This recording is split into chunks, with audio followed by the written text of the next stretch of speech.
Perfect. So, welcome everybody. My name is Traei, and I am the founder of Her Stories Untold, a global book project that shares different empowering, inspiring stories of women around the globe from all walks of life. I share stories of men too, as well. Now, the reason why this project was created was because I realized that there were so many women out there that have stories to share, journeys that have been taken, but not realizing their significance and importance. So, this project is open to all women and transgender women around the globe. If you have a story of your journey of how you came to be, whom, and where you are today, please do check out www.herstoriesuntold.com. Again, the purpose of this global book project is to empower, uplift, and inspire other women and men from all groups of lives. So before we begin our talk today, I want to acknowledge that the land on which I live and work is the traditional and unceded territory of the Kwikwetlem Nation that lies within the shared traditional territories of Tulu Watu, Katsiam, Musqueam, Squamish, Kikit, and Stolo First Nation. And thank you to everybody that is joining us here today. I also want to mention very importantly, today is August 31st. So what that means is it's We Love Memoirs Day. And it's a day that's been created so that readers and authors can be brought together to observe the incredible style of writing in memoirs. So a memoir is more focused than an autobiography. It looks at intimate moments in a lifetime rather than going through the full entire story of a person's life. And on this We Love Memoirs Day, I want to honor all the incredible form of writing and take the time to appreciate some of the amazing memoirs that have been published over the years. Notably, August is also Happiness Happens Month, which is a whole month dedicated to celebrating what makes you happy. This holiday is based on the premise that happiness is unlimited and contagious, and that sharing one's happiness can bring a lot of joy to other people's lives. So I know this whole happiness happens month sounds kind of silly. It does have a very important purpose. It's a reminder that happiness happens one small moment at a time, but it's our job to recognize those moments when they do happen. And it reminds us that sometimes a small action boosts our happiness. It reminds us that happiness is a personal experience and it's also contagious if you choose to, continuously share it. So every day can be a happiness month or part of it. So I want to thank my special guest here because I really give a very warm welcome to Suzanne Maggio, right? Suzanne? And just a little bit about her bio is that Suzanne is a university lecturer in psychology, counseling, and social work. She finds joy in training the next generation to live wholeheartedly and build meaningful connections in the world. She's the granddaughter of Italian immigrants, and she grew up surrounded by a tight-knit family enjoying conversations over table land with meals made from scratch. She attended her first New York Mets baseball game at the age of 8 with her grandfather, a former sports writer from Italy. Her profiles of Sonoma area residents have been published in Sonoma Family Life and Junior Baseball magazine, Yo Soy. Her contribution to the 2016 Traveler's Tales anthology received a Silver Award. So she currently lives in San Francisco Bay Area with her husband and two rambunctious dogs and a road of demanding chickens. So welcome, Suzanne. Thanks for having me. Oh, thanks for joining us today. I'm so excited to talk about your book, which I'm probably going to say it wrong. Is it Estrellas? Estrellas, that's right. Okay, perfect. So this, just from the back of a book cover, is the unflinching story of Suzanne Maggio's walk along El Camino de Santiago de Compostela in Spain. So at the age of 60 years old, she decided to walk this 500-mile Camino de Santiago by, guess what? By herself, okay? So even though most people do this journey for religious reasons or spiritual transformations, that wasn't really on her mind when she set off on this journey. So she's decided to do the walk for adventure, that, one that would test her physical capabilities and her personal resolve. Um, it is very interesting because she mentions that, as she started this journey, it wasn't one that she had predicted, because the most challenging part was the journey of her getting back home and having to make sense of the experience. So this whole book follows her trip and of course her encounters with the very interesting people that she has met along the way, and it talks about people's experiences, expectations, beliefs that were different from hers, and then it was a family of choice rather than blood, and like her own family, she would come to depend on them. So very interesting. Um, yeah. So Suzanne, welcome. Can you tell us why you want to share your story and tell us about Buen Camino? Buen camino means good walk in the direct translation in Spanish. Buen camino means good walk. And it's a great place to start, actually. And I loved your introduction about Happiness Month, because it is interesting, that whole notion of what makes us happy and what is happiness, and how do we really try to find joy and gratitude in each moment. And so when you think about the walk that I did, Buen Camino, which is a greeting that pilgrims give one another as they walk, you say it, if you say it once, you say it 100 times every day when you're walking the Camino. You say it to everyone you pass. You say it to people that pass you. You say it to people you see on the street. The shopkeepers say it to you. You're inundated with that greeting, Buen Camino. But what it came to mean for me as I was walking was a way of acknowledging that we saw one another. And that acknowledgement of seeing one another brings you into the present moment, which is really where we find joy. And so it all sort of ties together in an interesting way.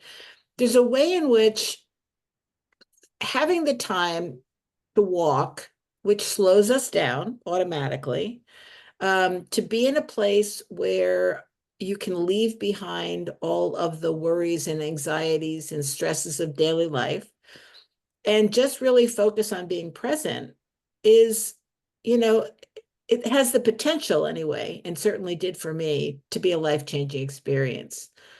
Um, so why I want to share the story is because I felt like, for me, that first of all, experience was life-changing. And I ended up writing the story because I was trying to make sense of it as I came back. You mentioned that the hardest part was coming back and trying to understand what the heck had happened, right? Something had happened and I wasn't exactly sure what. So I started writing.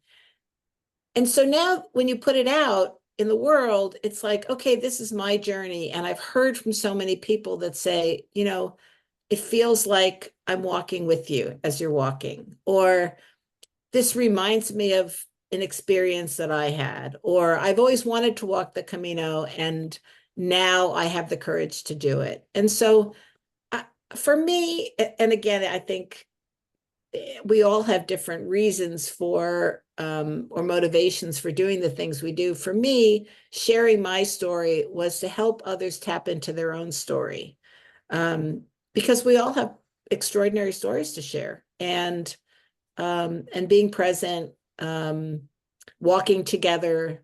The Camino is a metaphor for life, right? As we're walking through life together. So whether you're walking in Spain or you're walking in your backyard, um, we're all on this journey. And I think when we share our stories, we understand, number one, that we're not alone. And we also find the universality of the human experience, which I think is really important. Thank you for sharing. And you hit a great point about noting that we all have extraordinary stories, because I strongly believe in that. Many of us might not realize that your stories are significant or anything of special mention, kind of thing. But really, they are powerful stories, right? Because every day we're writing our own history, a history of reflection of ourselves. So, Exactly. and I guess my question is, what has happened since you shared your story? Aside from people coming out to tell you, like, talk about the walks. I think, it's For me, I think I'm a therapist, right? At my core, I'm a social worker. I teach now. I don't do practice therapy anymore. But my whole career has been about listening to people's stories. And I think when we share our stories, and I truly believe this, I think it changes us. I think sharing it changes us. I think listening to other people's stories changes us. And so when you share yours, like I shared mine, so many times I've had the opportunity to hear others say, let me tell you mine, right? Because you had the courage to share yours. I want to share mine. And then I get the gift of being able to listen. So I think the more stories we share, the more it opens us up to hear one another's stories. And I think the more we hear one another's stories, the richer our lives are. I think that's very beautiful. It's very true because by opening up and sharing, it invites a honest and sincere conversation of, maybe breaking it down the barriers of fear so that the other person would feel they want to also share with you because I've got a story to tell you too, right? Mhm, mhm. And I guess my next question is like, was there a particular moment where you wanted to share this story publicly? Because there's you traveling and walking this journey and then coming back home and then writing your story. But then even as you write the story, that's still in the privacy of your own space, right? Kind of thing. Was there a particular moment that you knew you wanted to, you know what, I'm gonna make this public? That's such an interesting question because I think you could ask, a dozen writers that question and they probably would give you a dozen different answers. Writing is a solitary experience and you do write, I wrote Estrellas during the COVID pandemic. I was all alone and I was literally walking in my mind as I was writing. But then when you put it out there, there's a vulnerability and there's a trepidation, how will it be received? What will people think? Um, but I also, as someone who has enjoyed listening to other stories, I have had that experience where hearing someone else's story has allowed me to connect with them or to connect with myself on a deeper level. And so I think I think at my core, I believe that I think similarly to you that stories need to be shared.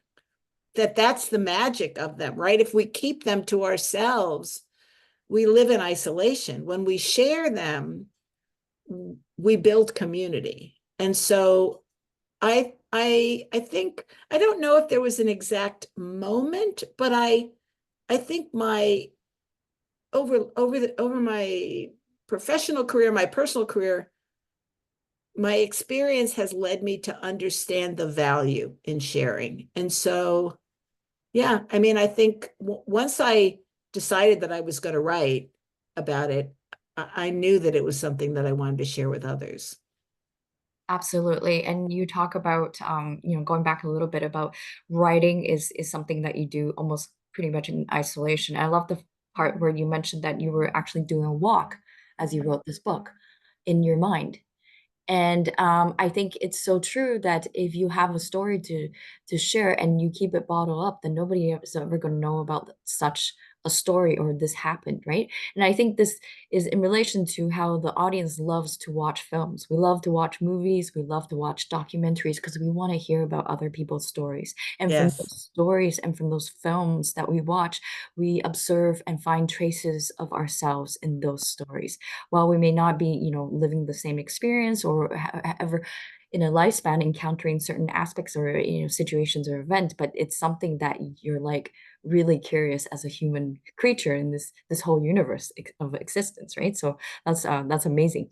Um, I want to ask you, how have you continued to choose empowerment and positivity over the years, even though for example, there's been setbacks that have occurred? So, my professional career has been as a social worker, and social workers, that's what we do. We work with people who are struggling, who have bumped up against limitations and setbacks and situations that have disempowered them. And one of the things I learned early on in my career was my job as a social worker is to hold the hope for others, even if they can't, um, in that moment, see that it themselves. And so I have tried to live that, right? To walk that walk, which is, yeah, stuff gets hard. I get discouraged. I have moments. I mean, when I was on the Camino, there was a day halfway through where I got terrible blisters. I mean, terrible. That was so bad. I had blisters on top of blisters. And talk about the metaphor for setbacks. That was a really serious one because I was worried that I wasn't going to be able to continue. In fact, it was so bad that the only way I could walk was to walk on the edges of my feet. It was very awful. Um, but, it's one of the things that happens when you're walking is you end each day and you are exhausted and everything hurts. And you have a meal and you visit with other pilgrims and you go to bed and you wake up the next morning and you're kind of ready to start again. And so for me, it was that mantra of begin again, begin again, begin again. Even if you're in pain, even if I have really bad blisters, even if today didn't go the way I wanted it to go. And each day's a new day. And I used to, try to remind my clients of that when I was working with them that, yeah, yesterday didn't work. Yesterday was hard. Yesterday you struggled. And you wake up this morning and you have a new day to start again. And we get this opportunity over and over and over again to begin again. So I think that's how you do it. You just keep putting one foot in front of the other as you do on the Camino. That's very interesting. Just your share right now reminded me of talking to somebody overseas that also did the El Camino, but she didn't walk as far in length as yours. And there was a segment where she mentioned the importance and significance of socks, how it became so important, right? And then exactly, Yes. yeah. And then that is like something that you didn't think about, it became so important. And then just having, hearing all these journeys of shares of walks, right? That each step that you take is probably one of the most honest step that you take Yeah, in, every single day when you're doing that walk, because you cannot deny the pain, right? Everything you just kind of you have to take it in every single second as you do your walk, right? You cannot pretend things aren't happening. You just have to be as present as possible. You cannot escape, absolutely. right? So that's the most powerful thing I think as a human being, that you can, make the choice to experience. Um, I know that when I was reading a book, I came across a section where you mentioned that you were a clinical director at a homeless shelter in the past, and I love for you if you could share a little bit about that experience, because it kind of ties into the question about choosing empowerment and positivity, even though when there has been setbacks. Yeah, it was powerful work. I've been fortunate as a social worker, and I tell my students now, I'm very grateful for my career. I'm very grateful that I was a social worker. I really truly believe that social work chose me. I didn't choose it. And one of the things that I got to do in my career was to be the clinical director at a very large homeless program in Marin County, California, a very well respected, very cutting edge program. And I remember going to work there in the beginning, and I had had very little experience with that population. Of course, all around the world, there are so many people that are unhoused. And so it's a very serious problem, not just here in California, but across the world. And people are unhoused for lots of different reasons. And often what happens is that we don't understand what has happened to that person that got them to where they are today. We have lots of beliefs about it. We have lots of misperceptions about it. Even using the word homeless conjures up, maybe a dirty person pushing a shopping cart and maybe struggling with some kind of mental illness. But in reality, people have lost their shelter for many, many different reasons. And to get back to the story part of it, Mhm. everyone has a story, right? There's a story in all of it, whether it be the person who got very sick and had medical bills that they couldn't pay and lost their housing because of that, or someone who struggled with mental illness and couldn't get treatment, or someone who ended up getting divorced and had to take care of their children and ended up living in a car because they couldn't pay for a place for them to all to live. I mean, there are so many heartbreaking and profound stories. No one on the streets wakes up in the morning and says, "Yeah, I can't wait to live on the street, right, under a bush or in a gutter or in some kind of the back seat of somebody's broken down vehicle." That's not what we want for ourselves, but it happens because of the stories of our lives, and some of them are very hard. And so when I went to work at the shelter, I had to learn all that. I didn't know that going in. I like many, I think, succumb to the misperceptions of who the homeless population is in the world. And getting in and sitting down and realizing that each person that I met, it was Jennifer, or it was Donnie, or it was Jim, or it was Miyoko, or it was a person who had a story, who had a family, who was somebody's mother or brother or sister or child. And having the opportunity to connect with them as human beings and work with them to help empower them to find ways to live a life of dignity and of value in a society that often makes it really difficult to do that. It was really those were powerful years. They were hard years, but they were powerful years. And I'm really grateful for that experience. It really opened my eyes.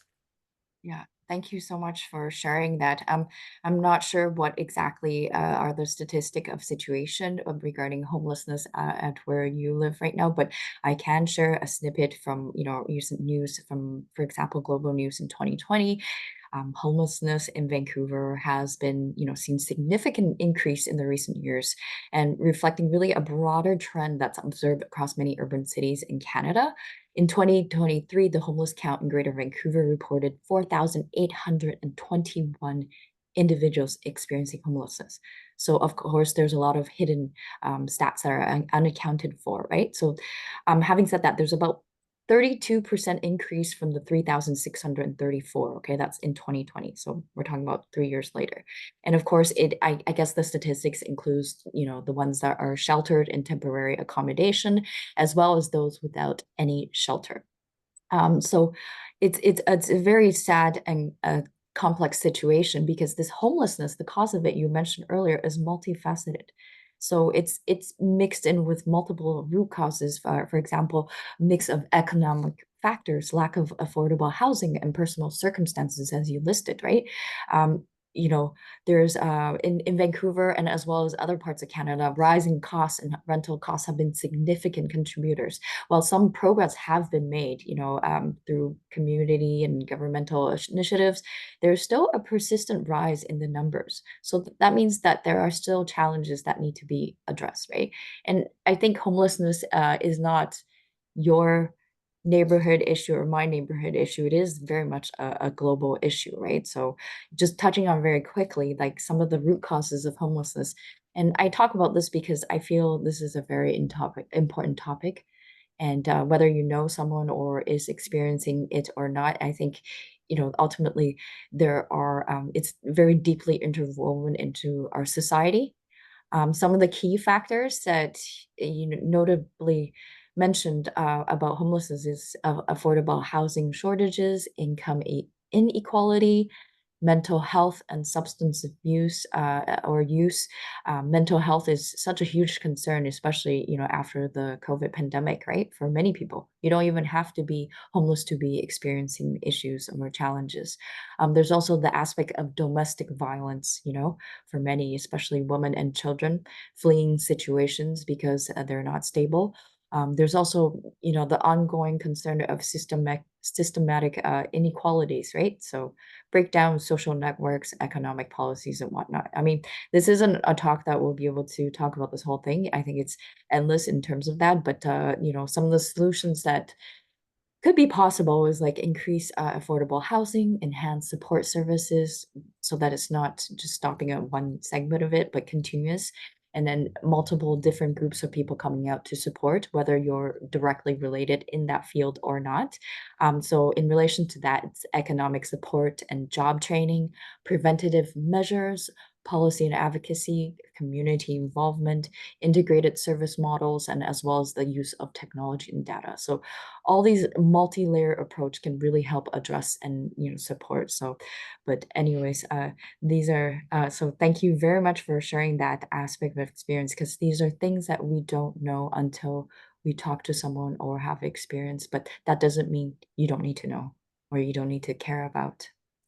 Yeah, and one thing I just want to just add is that, there it's a very complicated and a very complex problem. And in California, it's actually it's a very serious problem. We have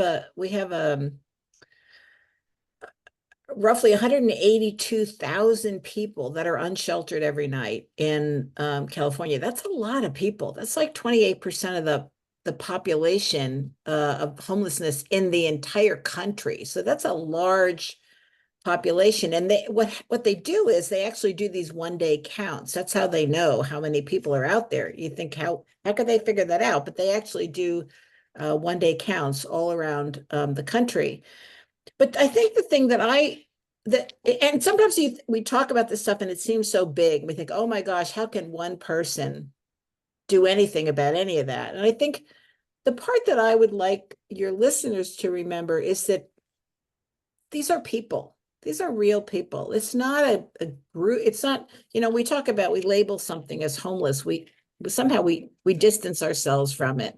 But these are folks who have somebody else in the world that they're connected to. They're like I said before, they're someone's child, there's someone's parent, there's someone's sibling.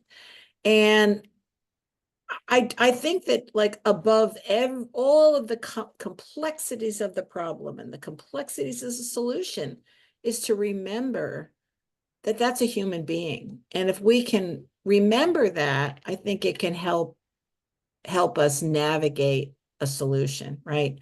We don't think about them as a thing, but as a being, as a human being who deserves dignity, to be treated with respect and dignity. I've got two memories of that I encounter for in regards to dignity.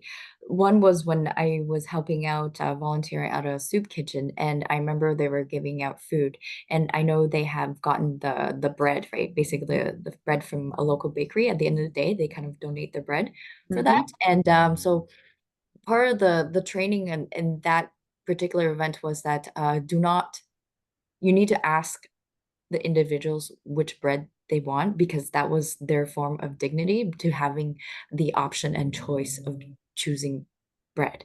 Okay. Mm-hmm. So something as simple as that. And obviously that doesn't, represent everything. And then another mm, memory that came up is that oftentimes you think, oh, they're homeless, I'm gonna give them food on the streets or something. Like, don't forget they're human beings. You ask them if they want, because some of them will say, no, I don't want food. Thank you. Because Mm-hmm. I have that encounter when I was walking around in downtown and the east side. And I think it's so important to note that yeah, like the dignity portion of it is just I cannot emphasize. And Yeah. I think I love the way that you know come back to focus on that these people are real people. There was another incident where I think about a year and a half ago, there was an event happening in downtown Vancouver, and I was walking on the streets. Somebody was sprawled there, I think possibly experiencing overdose. I don't know, or maybe they just collapsed due to other underlying health conditions that we are not aware of um, at first glance. But I watched because I was at the other side of the street. I was watching, and hundreds of people passed by. And guess what? Maybe less than a handful of people stopped to look. So it's Mhm. become something like you said, like this has nothing to do with us. That's just walk on by kind of thing, right? So, what I ended up doing was I actually called the local ambulance, but because they were short staff, we have a shortage of healthcare workers here and in Canada at this time, and they came. So it was actually people from the fire department that came, and they told me to stay put to monitor him. And I'm like, but I'm not trained professionally to deal with in case something happens. But I did Yeah. stay and yeah, and then waited until they came, right? But it was like shocking to me, and I felt so disappointed, and I felt so helpless because Mhm. I just couldn't really do anything directly, and then just so almost very sad to see this many people walk by. Yeah. To get back to the book, something you said just reminded me of that sense of feeling helpless. Like, what can I do? When I was walking the Camino, I met a young woman from Hong Kong, Peggy, and I was sitting on a picnic table. I was taking a rest, having some water, and she comes up and she's limping, and I said to her, "What's going on?" And she didn't have great English, but enough that I could understand that she had hurt her knee. And I I said to her, here, let me try to help you. And I had a ace bandage and I wrapped her knee and I gave her some Advil. And it was just a moment, right? Like you walk up and you see this person that's struggling in the street and you think, what can I do? So I call the ambulance. And in my case, it was like, what can I do? What I could do in that moment was I could give her an ace bandage and I could give her some Advil. And I chatted with her a little. She was crying. She was in a lot of pain and scared. And we chatted for a little bit, and then I went on. And I thought about her. I would see her periodically over the next couple of weeks. She started, as soon as I would see she was walking slowly, and then she got stronger as her knee got better. And then I ran into her at the end in Santiago. And I tell this story in the book, and she says to me, you saved me. And I said, what do you mean I gave you an ace bandage? I mean, come on. She said, no, I was so low in that moment that I I thought I wasn't going to make it. And again, it's that sort of the Camino is a metaphor. It's that metaphor for we never know the impact we have on someone else, a moment of kindness. You don't know what's going to happen when you look at that person on the street and you think, I'm going to call the paramedics. You could have saved their life. You don't know. Um, and so I think it reminds us to stay present and to do what we can. And that's all we have. That's all we have is our humanity, our shared humanity. So it's interesting whether it happens on the Camino or it happens in downtown Vancouver. It happens every day. We have opportunities every day.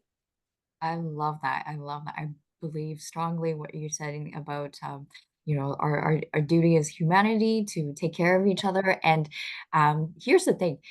People think when they think of, doing our best, they think it's like so good, something that you have to do, that's extraordinary. But that's not the case. The truth is that even small bits of kindness or little actions, that is very good because maybe that's all you could do at that moment, but that was the best that you can do. So which translates to the best that you are doing at that Yep. moment. right? So I think people need to, pat themselves on the back and realize that it's okay that if it's a small action or gesture, it's still great because it can have that significant impact on that person's life. So my take on that, regarding me calling the ambulance and whatnot kind of thing, like although I directly can I change that person's life? Can I buy a home for that person? Can I take care of everything, every trouble that they're experiencing? The answer is no. But at least in that moment, that I could do was to call somebody for help that could give them additional help, different layers of help that I cannot do, because that was something the best, at least, reflecting back, that I could do in that moment. Because what I couldn't forgive myself was not taking action, even if it was the smallest thing possible at that moment, to do something about it. So Mhm. that's the importance. I think it aligns to what you had just mentioned and shared right now. So thank you for sharing that. Yeah. You're welcome. My pleasure. So I guess, moving on a little bit, just having all these wisdom, that encounters. If you could tell your younger self anything, what would it be? Oh boy. I laugh sometimes at my younger self. I think I would say to myself, you're enough. Mm, You know, I a lot of I think a lot of us when we're younger, it all depends, I suppose, on what kind of family we grow up in. But I was hard on myself. I was hard on other people. I was hard on my kids, raising them. Um, and there's, I think that's okay. I strive to be the best I can be, to be my best self. I hold myself accountable. But I also think I didn't understand that I had it already, the it I was looking for. You mm, know, my favorite scene, my favorite movie in the world is The Wizard of Oz. And my favorite scene in The Wizard of Oz is at the end when she's in bed and she's back at home and all of the farm hands come to the window and they're all, of course, it's the Cowardly Lion and the Tin Man. They're all there, but now they're, the ranch hands that she lives among. And she says, the next time if I ever go looking for something, I know not to look any further than my own backyard. And I think that lesson is an important one. We have what we need already inside us, um, if we take the time to look. And I think that's what I would say to myself is like, you already have it, right? Embrace who you are, embrace what you have, give yourself permission to be you, to be your best self. And I think, you know, I it's kind of like what's the right word? I want to say that, wisdom is or hindsight is 2020, they say, right? So I'm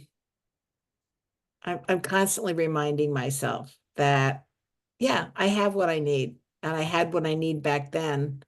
Um, yeah, so I think that's what I would tell my younger self. that's perfect. Just switching out a battery for my camera right here. Can you hear me still? I can, yeah. That's perfect. Yeah, there we go. Those darn batteries. That's right. Real world of technology and lack of instability from that end, but we still carry on. Just give me a moment here. This isn't the first time they have failed me. Well, I wouldn't say fail, it's an opportunity. It's an opportunity. It's all an opportunity. There we go. It's all an opportunity. So here I am back. And yeah, you were talking about the what you would tell your younger self. And I think that's so powerful. Just the mention of you are enough, you know? Yeah, we are. We're all enough. I was listening to this other podcast the other day. Rain, um, what's his last name? Wilson, I think. Rain Wilson, who's was Dwight Schrute on The Office. He's an actor, and he had Father Gregory Boyle. Um, who is the founder of Homeboy Ministries in Los Angeles. And he was talking about his belief as a Jesuit priest that all of us are unshakably good. Hmm. And I loved that frame. Even it doesn't mean we all do good things all the time. We make a lot of mistakes, right? We get wounded in life. We act out of trauma, out of fear. We do bad stuff, but at our core, we're all unshakably good. And to me, that kind of ties into going back to my younger self and saying, you know what, you already have it. The thing you're looking for, it's already in there. You just don't know it yet.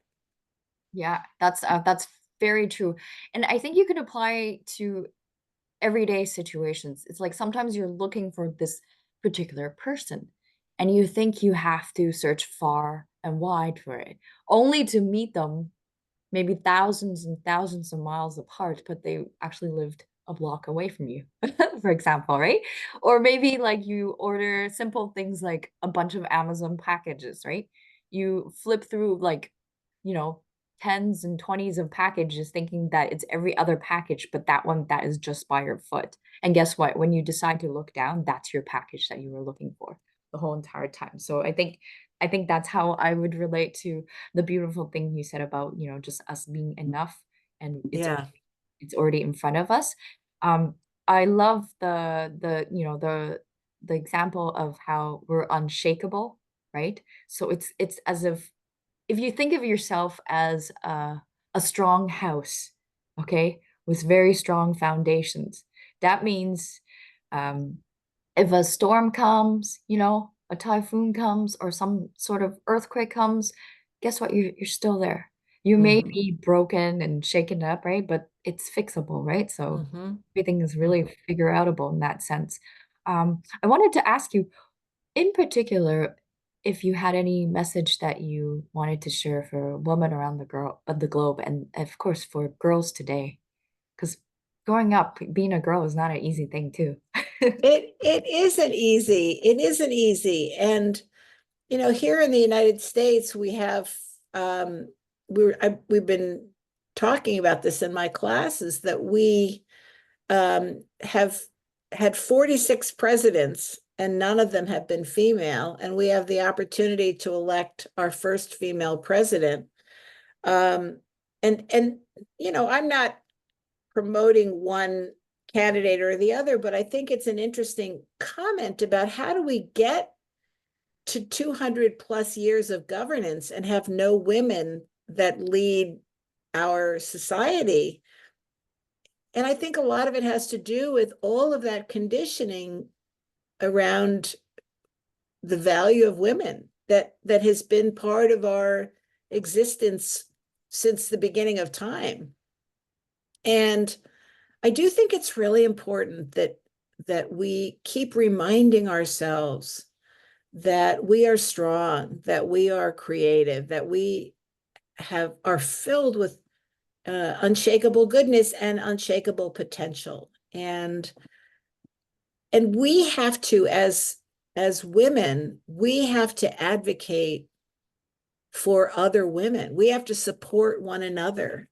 And we have to teach ourselves that there's enough for everyone, right? That's part of the problem. We worry that we live in a place where there's not enough. And so it's either me or you, but it's not that way. There's Mhm. enough for all of us. And so as a social worker, as an educator, as an older adult, I try to advocate for younger people. I have taught a lot of students. I have fostered a lot of young professionals. And I think that's what we do. We have to keep lifting one another up, and we have to remind the younger generation that that's the opportunity that each of us has every day. How do we lift one another up?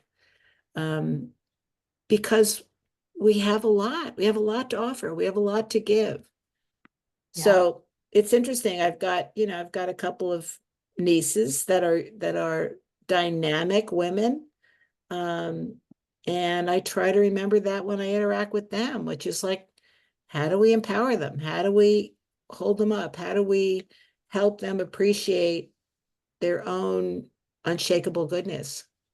Yeah, their beautiful, true existence, not to be afraid and shy away from what their true identity is, and as they are still figuring that out and navigating through life patterns. And I think the message here, is very beautifully put to empower and inspire one another, right? To give that support, right? Instead of, oh, that's not my thing, or you're different from me. And I think another thing I that comes to mind always is that I'm so impressed and grateful too, by people, like, supporting different groups that are not their own. So whether it's like, not just women supporting women, which is very important. Women need to continuously learn and, help each other out, of course. But like men supporting women, and it's okay Yep. for women to lead. Um, and maybe not all the time, walking in front or behind or together. These positions rotate through a lifetime, and that's okay.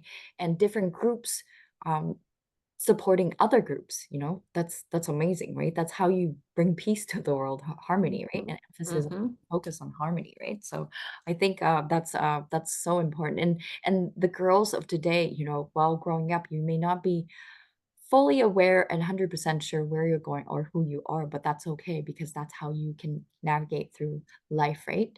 And that's where people with different more experiences, they can bring in to give them that push to share to them so that they can, walk through that fear that is holding them back, for example, right? Um, Yeah. yeah, so that's really important. And I know you had mentioned the best education you can have is travel and talking about traveling alone, traveling solo, and the the state of stepping out of your comfort zone. So what that means is to not be in your safe community. I don't know if you want to, kind of talk a little bit more about that. Yeah, I grew up in a family where my mother understood the value of travel. And so we went on vacation every year.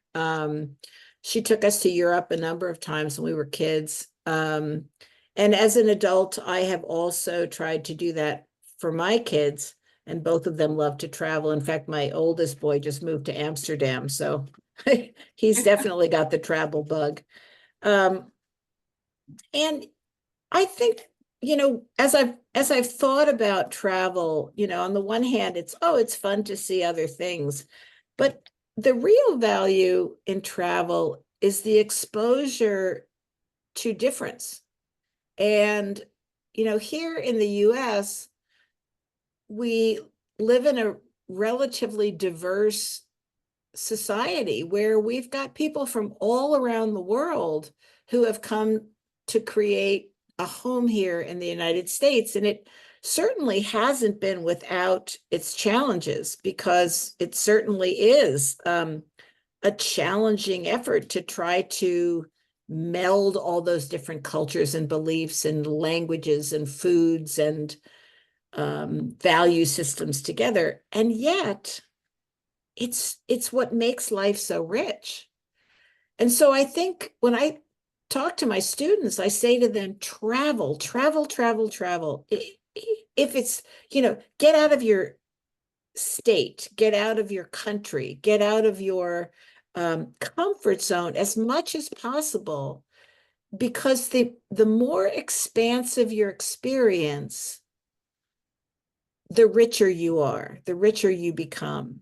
And I can honestly say that my travels have enriched me in ways that sometimes I don't even understand until many years later.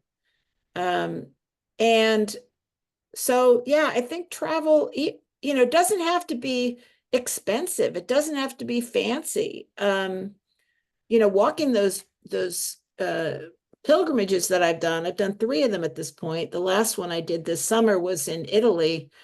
Um, Slow travel, walking, staying in pilgrimage accommodations where you're sleeping in a bunk bed and you're eating, you know, inexpensive food, but you're having the opportunity to see an environment you've never seen before or meet people you've never met before.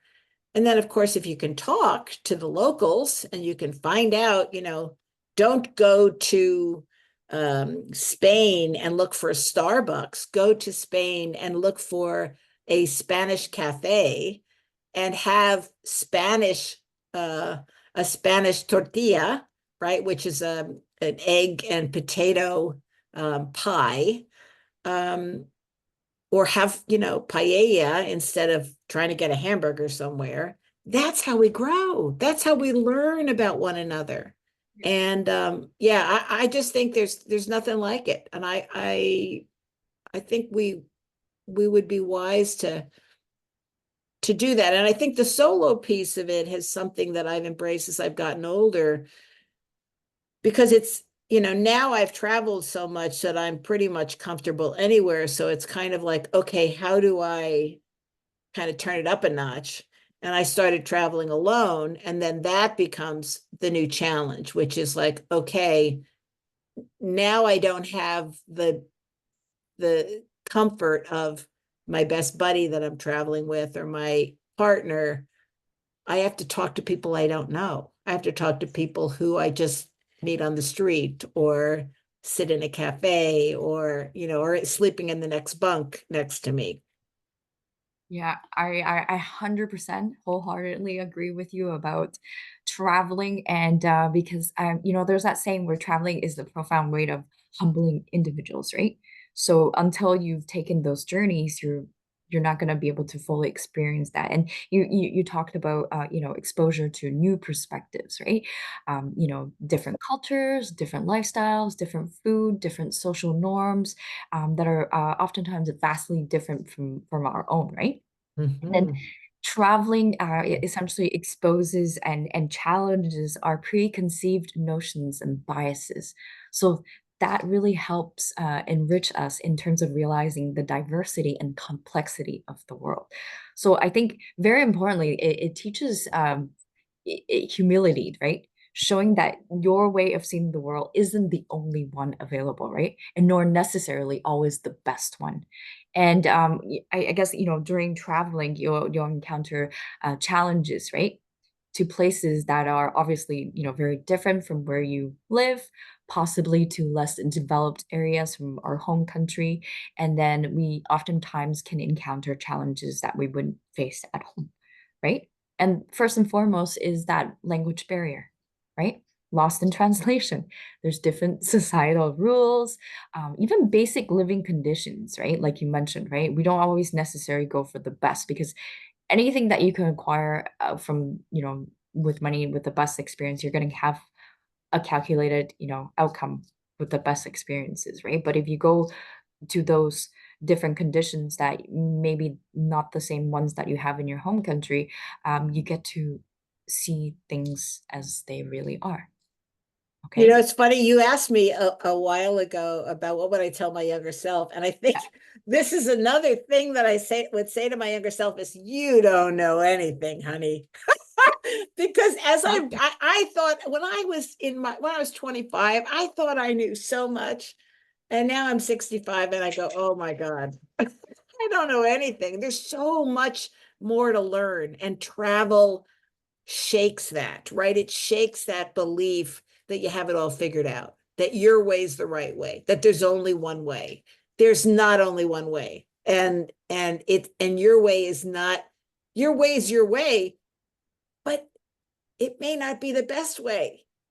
There are other ways to do things. There are other ways to see things. There are other ways to think. Yeah, I think travel's all part of that. Yeah. I mean, I could go on and on forever, but you're right. Your way is a way. It is A way, a a form of way. a way, yeah, right? But there are so many different ways, and it isn't the only way, right? So that saying about all road leading to Rome, it's true, Yeah, You yeah. just find a different way. You have your way of getting there. I have my way of getting there, but we're all possibly going to end up there if that is the outcome that we're striving for, right? And absolutely, I agree, and so grateful for all the different experiences and journeys that people have shared to me, and just seeing them, and traveling and really makes you appreciate even more intensely of what you have, right? Just seeing different social realities, economic situations can be a truly humbling experience. And, even going to places where there's less material wealth, make you appreciate what you have and realize how fortunate you are. And Mhm. I also want to mention, you don't just go to those places so that you can appreciate and have gratitude for what you really are. That's not the point, you know? It's you should always be trying to strive for that, even in your own backyard, right? So I think what it is in that appreciation is that you get to foster a sense of gratitude and reevaluation of what is truly necessary for happiness, because that's how you can have that different comparison. Yep. And I think most importantly for me, I think for traveling is that the realization of the smallness of the world, how small it is, even though it's so big, right? Um, you know, and it makes you come down to feel small and realize that, possibly your everyday concerns are insignificant, okay? Again, coming back to the perspective of being humbling, right? It puts your personal issues into a broader context of time and space, you know? And then it teaches you also to let go, right? Because I think traveling often involves a lot of unpredictability and it requires a degree of spontaneity and flexibility because you just Right. can't expect that it's going to be black and white, right? So then you're going to have to quickly learn to adapt to new situations and let go of the need to control everything because not everything can be controlled. You can strive for it, right? So back to what I was talking about, it'll lead you to a more humble approach in life where you accept and flow with the uncertainties. Yeah. So love it. That's what traveling in a nutshell. So go travel. So you don't have to go far and wide or exotic or, rural. You can be traveling in what you were talking about, the slow traveling, right? Just in your Mhm. going Mhm. out to walk on the streets, noticing the cracks on the walls, these plants being newly planted that are sprouting, that sort of thing. That's being aware of your environment overall. Yeah. So thank you for sharing that. Yeah, I just want to go travel. Yeah. Yeah, yeah. I wanted to, come back down to ask you the question about how to have courage no matter where you are, who you are, and what circumstances you are in. Because I know in your book you had talked about, dealing with Alzheimer, your mother's Alzheimer, and the care of it, and this is all in relational, like dealing with the unknown. I don't know if you want to share a little bit about that. Yeah, my mom uh developed early onset Alzheimer's when she was in her early 60s. And it's interesting, a lot of parents struggle with that. A lot of our loved ones Alzheimer's is in some ways almost an epidemic at this point. And it's a very difficult disease because it really strips the identity of the individual from them. And it's kind of slow motion. It's terrible. So my mother, over the course of 19 years, went from a dynamic, functional individual who lit up a room when she walked in to someone who needed to be fed, and didn't recognize her own children. And it was a really hard journey. My siblings and I struggled for a long time trying to figure out how to support her, how to care for her, how to make decisions for her. And yeah, I looking back, I mean, it ended up that she ended up in a facility, and that was a heartbreaking thing to have to decide to do. We couldn't keep her safe anymore. And so my brother and sister and I had a kind of serious conversation and said, okay, I think we need to find a place where she's going to be safe. And then, of course, that was where she lived for the next 6 or 7 years until she passed away at the age of 79. So, Yeah, it was hard. It was very painful. And I actually wrote a book about it. My first book is called The Cardinal Club, which was really about coming to terms with my relationship with my mom after she died. Um, this is a whole nother podcast, but the conversation between mothers and daughters is an interesting one. I mean, many of us have challenging relationships with our moms. As much as we love them, it can be hard. And that was true in my family. And I desperately wanted to have a deep friendship with my mother. And we never achieved it. And then, in all those sort of the years that I would be quote unquote sort of like having those moments with her, talking to her about our relationship and trying to get to where I wanted it to go. She was already sick with Alzheimer's, so we couldn't have that conversation. We couldn't have those moments. And so after she passed away, I had to figure out how to come to terms with that. And so I wrote about it. So that journey is the subject of that first book. And it really helped me by the time I got done with it, it really helped me put to rest sort of the leftover angst that was still there after my mom passed away. And I realized that, my mom did the best that she could with what she had. That's all any of us can do, is the best that we can do. And it gave me permission to not only forgive her, but forgive myself for not being the kind of daughter that I wanted to be. Um, I spent a lot of years being angry at her because she couldn't be the mom I wanted her to be. And by the end of writing, it was gone. And I'm really grateful for that. But I've heard from a lot of people who have read that book that it really resonated with them. And so I know that mother-daughter thing is a universal thing. And many of us never have the opportunity to have those conversations, to make amends with our folks. And then of course, just the disease complicated the whole thing. So Thank you very much for sharing, and I'm very sorry for your loss. And I also want to share that I'm going through the same experience where my mom also has Alzheimer's, and it's been very struggling in terms of understanding this disease, and all the changes that are kind of unfolding right continuously, and there's absolutely nothing that you can stop do to stop that process really, mhm.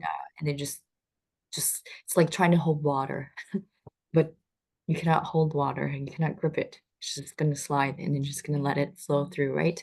That's how I feel that situation is. And I think it's so important that you wrote that book. I haven't had the opportunity to read that book, but I love to do another talk with you to expand on that mother and daughter relationship and the conflicts of it. And I think, yes, absolutely. Like we oftentimes, like even I think mothers themselves, they want to be a certain way because the society tells them that mothers should be a certain way. And then when that fails, you don't feel so good about it. And then maybe in a whole lifetime, you never get to do that fully, right? And similarly, as being daughters, you feel like mom should be a certain way, right? Or daughters should be a certain way. How should we act? And these are the things that we need to do. But honestly, nobody is perfect, right? And I think that's where I always strive for emphasis on is that people need to learn to live with a sense of urgency in life, wherever it is, whatever they're doing, and kind of just, honoring each moment as it is not perfect. It may never ever be perfect, but that's how it is. And yeah, and then you continue to just walk that path, as it unfolds. It's not perfect, but I think it's so important to, and with your share of those circumstances, it's each step you take, you're already finding courage, using that courage that you have found maybe not in a direct sense, but from somewhere else to continue to take the next step to keep walking, right? So Mm-hmm. Mm-hmm. yeah, so and I think yeah, and then this all comes down to growing from the discomfort, right? I think the courage to even write that book, coming to terms and acknowledging that's so strong and beautiful. Oh boy, yeah, there was a lot of discomfort when I wrote that book. That was a very hard book to write, a lot of tears, but in the end, I think, it was an important one for me, and from what I've heard from others, it was important for them as well. So again, sharing our stories, you just never know, but there is a universality of the human experience. It just is. And often we feel like it's just us and we're the only one who's gone through that. And it's just not so. So that's I think it's important to um continue to share the stories. Absolutely. And then coming back down to finding happiness, grounding yourself, being the best home for yourself, really taking care of yourself and just thinking about how beautiful it is that, we have this working brain, right? Our lungs, our heart beating. And then the fact that I can even say these sentences to you and have a beautiful, strong conversation together, right? Those are very powerful things in, existing in this universe. My next question is, who should read your book? Current book. I hope everyone, let's see. Honestly, people that are up for adventure, that want to have an experience of that might be unique to them, that want to learn what it's like to walk the Camino, that might want to um try something that is outside their comfort zone. Uh, People that just like a good story. It's an extraordinary story in the sense that it just spending 31 days walking is just I mean, how often do you have that opportunity, really? I mean, we're going to work and we're going to the grocery store and doing our laundry and all those things. We're so busy paying our bills. This is like a solid month of just doing nothing but walking and eating and sleeping. And then you get up the next day and you walk and you eat and you sleep. And in that meditation, there are these extraordinary people that show up. Hmm. So the book, in many ways, is a celebration of the people that I met. The title Estrellas means stars in Spanish. And it comes from an experience that happens about partway through the book, where I am in a town called Carrion de los Condes. And we've just gone to this event where we're doing kind of a sing along with these nuns. And we go to Mass, a Catholic Mass. And at the end of the Catholic Mass, one of the sisters offers us a paper star. And the star is to remind us, she says, that we are light, and it is our job to light the darkness for other people. And she says, when we join together, all of us sharing our light, we can light even the darkest night. And that really struck me, really stuck with me. And that's so when I was walking the Camino, all those people I met, those were my estrellas, those were my stars. When I came home, that was my job. The reminder that every day, Suzanne, when you go out in the world, you have to figure out how you can light the darkness for somebody else. And so, I think there's a lot to discover in that book. There's a reading guide at the end of it. I also have a podcast that came out of that experience called From Sparks to Light, where I do the same thing, which is to shine a light on people who are lighting the darkness for others.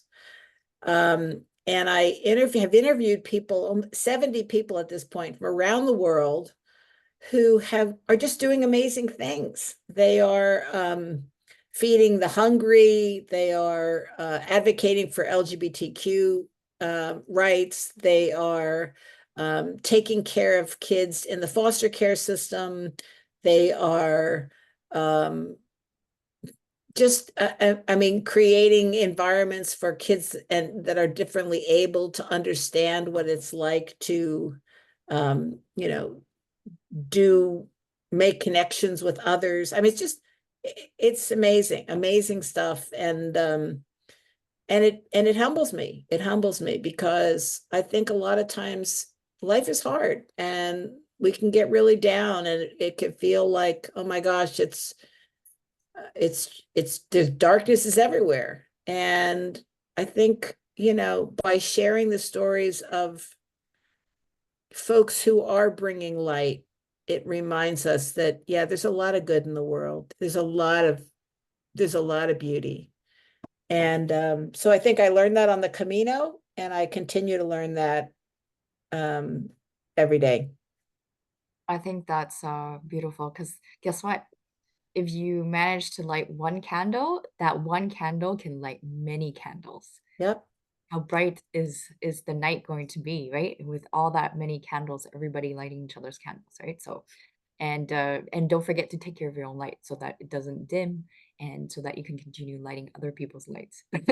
There's a lot of lights here, but yeah. So I think that's truly beautiful. And in essence, and I think thank you for doing your podcast because I think that's very important in terms of kind of highlighting as a human being, maximizing your life force energy to do all the things to help uplift other people and really do as much as you can, right? So I think that's so important because through those shares, guess what, other people will become empowered and inspired by it. Maybe they're not going to do exactly the same thing, and of course that's not the case of every single human being, but every little thing that we can do, it's just truly powerful.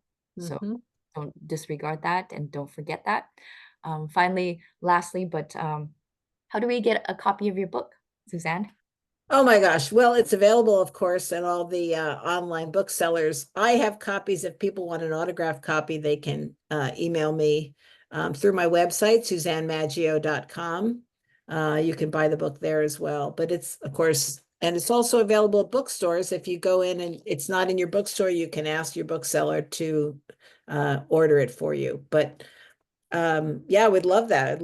I'd love for people to read it, and I would love after you do read it, I'd love to hear what you think because that's, to me, I like to continue the conversation. Oh yeah, yeah. I read your book. I like it. So I can personally say 100% that it's truly a journey.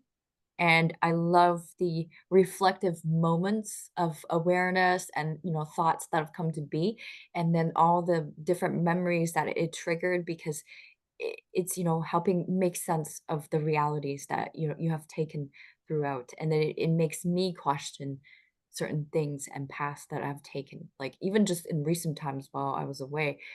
Even as I was walking, I was looking down my feet, I was like really thinking about what you had said in your book and then really noticing everything and then looking at people, with refreshed eyes, just thinking deeply and even looking at my relationship with my mom, right? So it's the last segment of their journey, kind of thing. So how do I go about and navigate that? So I've Yeah. learned quite a bit. So thank you very much for writing this book.